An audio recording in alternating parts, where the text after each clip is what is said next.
के नाम पे आपको वोट मिलेंगे?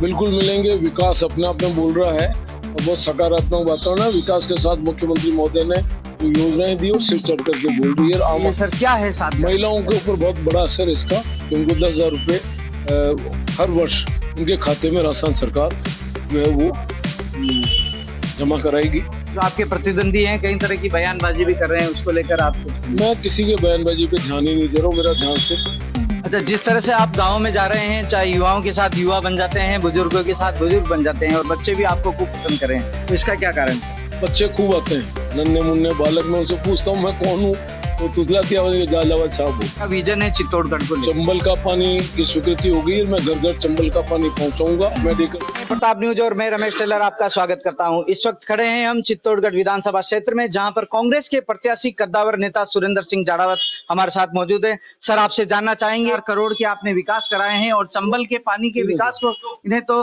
1,000 करोड़ का उसका गिना जाए, क्या विकास के नाम पे आपको वोट मिलेंगे?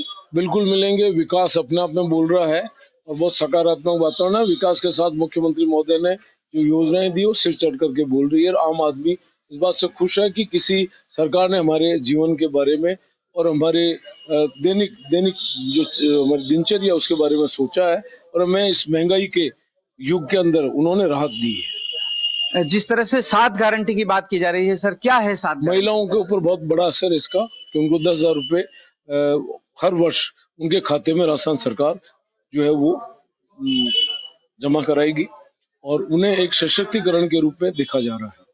और एक प्राकृतिक प्रकोप का उन्होंने दिया, एक ओपीएस का कानून वाला है, एक युवाओं को 50,000 का लैपटॉप और टैबलेट जैसे वो 12th करके कॉलेज में प्रवेश करेंगे तो उनको दिया जाएगा। तो ये अपने आप में बहुत बड़ी बात है। जो आपके प्रतिद्वंदी हैं कई तरह की बयानबाजी भी कर रहे हैं, उसको लेकर आप कुछ कहें? मैं किसी के बयानबाजी पे ध्यान ही नहीं दे रहा हूँ। मेरा ध्यान सिर्फ चित्तौड़ की जनता से आशीर्वाद लेने के लिए है, वो मुझे आशीर्वाद दे।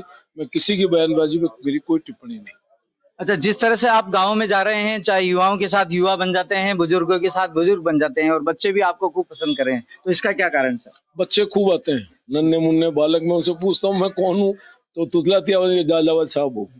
बुजुर्ग मेरे को बुला बुलो करके, कल मैं एक महिला अपने यहाँ रोजड़ा की, मैं जब वहां से निकल गया तो उसको मालूम पड़ा, गाडी समाज की थी, कि मैं निकल गया तो वो 2 किलोमीटर पैदल चल करके मैं जो अगले जिस गांव में गया वहां पर आई, और उसने मेरी गाड़ी रोकी कि मैं 2 किलोमीटर पैदल चल के आई हूँ। और उसकी उम्र है 110 साल 10 वर्ष, और वो गाडी समाज की है, रोजड़ा की है। तो मेरे खुद के मतलब दिल हिल गया कि इतना बड़ा आशीर्वाद मुझे मिल रहा है। फिर मुझे जीत का आशीर्वाद दिया और उन्होंने कहा कि जीतोगे, पक्का जीतोगे।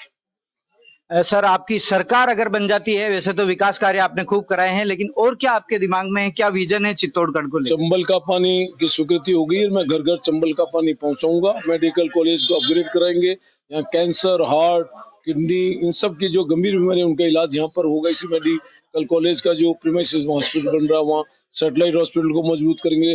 जो भी हमारी पीएससी, सीएससी, उपजिला चिकित्सालय, बस्सी है, इन सबको मजबूत करेंगे। मेरा खुद का मुख्यमंत्री जी का जो टेस्ट है स्वास्थ्य सेवाओं में, मेरा भी पूरी रुचि इसके अंदर रहती है। मैं ज्यादा से ज्यादा काम करना सकूँ।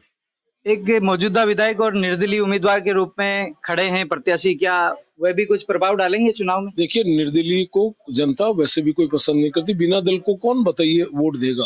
वो जाने को वोट खराब करना। अब उनकी जो एक तरीका है, वो हमेशा जो गंदा तरीका राजनीति का उन्होंने अपनाया हुआ है, 18 के चुनाव में, 13 के चुनाव में, मुझे नहीं लगता है कि वो तरीका इस बार कामयाब होगा, क्योंकि भाजपा के कोर वोटर भाजपा के साथ जाएगा, कांग्रेस का जो हमारा वोटर कांग्रेस के साथ आएगा। तो निर्दलीय के लिए तो कोई धारणा मुझे नहीं लगता कि निर्दलीय की कोई कोशिश पूरी इनकी हो रही है। और देखिए, हम पार्टी को माँ कहते हैं और फिर हम इस तरह से करते हैं। मैंने कभी नहीं कहा कि मैं निर्दलीय चुनाव लड़ूंगा, चाहे पार्टी के हजारों वर्कर्स ने मेरे पे दबाव डाला कि मैं सबसे पहले इंडियन नेशनल कांग्रेस से फॉर्म भरूंगा और फिर बाद में निर्णय करेंगे। आप क्या मानते हैं सर, आपकी जीत सुनिश्चित मानी जाए? किस तरह का आप मतदाताओं से अपील करना चाहेंगे? देखिए, ये मुख्यमंत्री अशोक गहलोत साहब की नीतियों की जीत होगी, उनका जो विजन है उनकी जीत होगी और उनकी योजनाओं की जीत होगी। मैं तो एक निमित्त मात्र हूँ। मैं जनता से जुड़ा रहा और जनता की अपेक्षा मैंने पूरी की है मेरे क्षेत्र की। ये विधायक एक स्कूल नहीं खुला सके 5वीं का, ये विधायक एक उपस्वास्थ्य केंद्र नहीं खुला सके, इनकी कोई उपलब्धि नहीं है। मैं कहीं जाता हूँ, इनका कहीं न स्वास्थ्य के बारे में इनकी कोई रुचि, न सड़कों के बारे में, न इनका अपने शिक्षा के बारे में। हर जगह इनकी शून्यता ही शून्यता रही। मैंने उन्हीं से अंग्रेजी की स्कूल खुलवा दी है।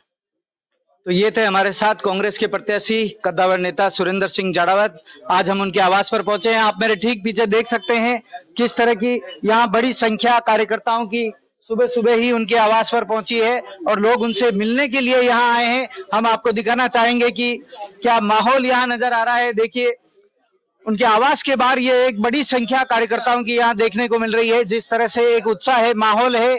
चुनाव में अब सिर्फ 4 दिन बचे हैं और 4 दिन की होने के साथ ही हमारे साथ एक कार्यकर्ता मौजूद है। किस तरह का माहौल चल रहा है? माहौल एकदम परफेक्ट माहौल है। जाड़ाव साहब जीत रहे हैं, नंबर 1 वोटों से जीत रहे हैं, शानदार जीत रहे हैं। इन्होंने इतने काम करवाए हैं, 3800 करोड़ रुपए के काम करवाए इन्होंने, इसलिए जनता इनके प्रति बहुत जागरूक है और सब इनको वोट देना चाह रही जनता।